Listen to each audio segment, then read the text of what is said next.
Hi, we are going to find the length of a segment that has endpoints that are fractions. So basically, the length of a segment is the distance between the two endpoints. So we just need to use the distance formula, which is the square root of subtract the two x's, then square them, plus subtract the two y values and square them. So I always do this in steps.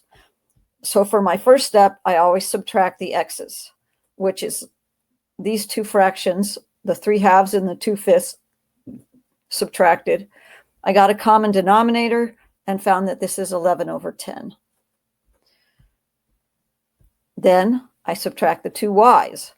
And so I have -1/4 minus 1/3, get a common denominator, and end up with -7/12. So that is taking care of the first step in this, which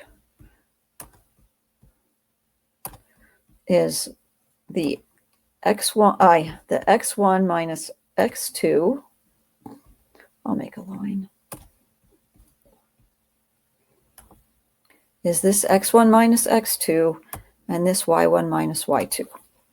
Now that you have those, because you do parentheses before you do exponents, now we'll do the exponent part, and we will square both of the answers.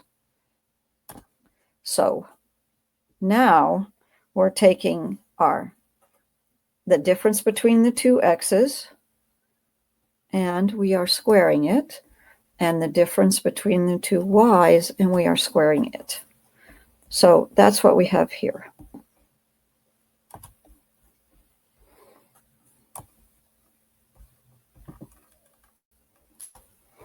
Okay, now once you have both of them squared, now you need to add them together.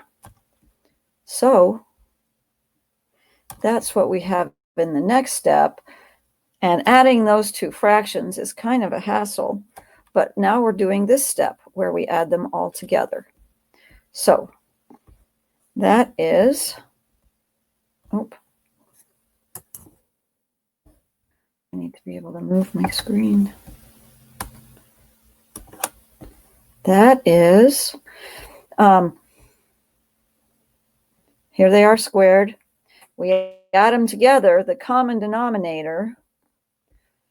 Well, if I multiply this by 50 on top and this by 50 on bottom, and I multiply this one by 72 on top and 72 on the bottom, if you take 50,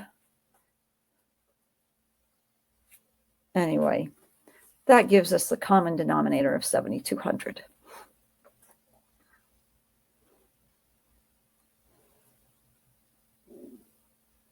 Now, I have completed there I squared them.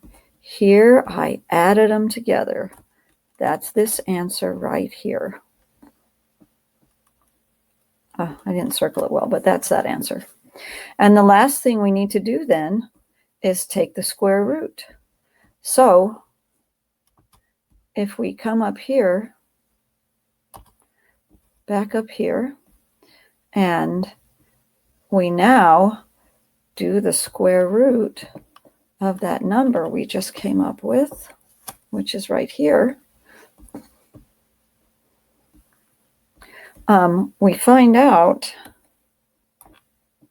that 5581 is a prime number, so when we square root it, it doesn't change, but 3600 has a perfect square, and we end up with this answer, the square root of 5581 divided by 60, which approximates to this number.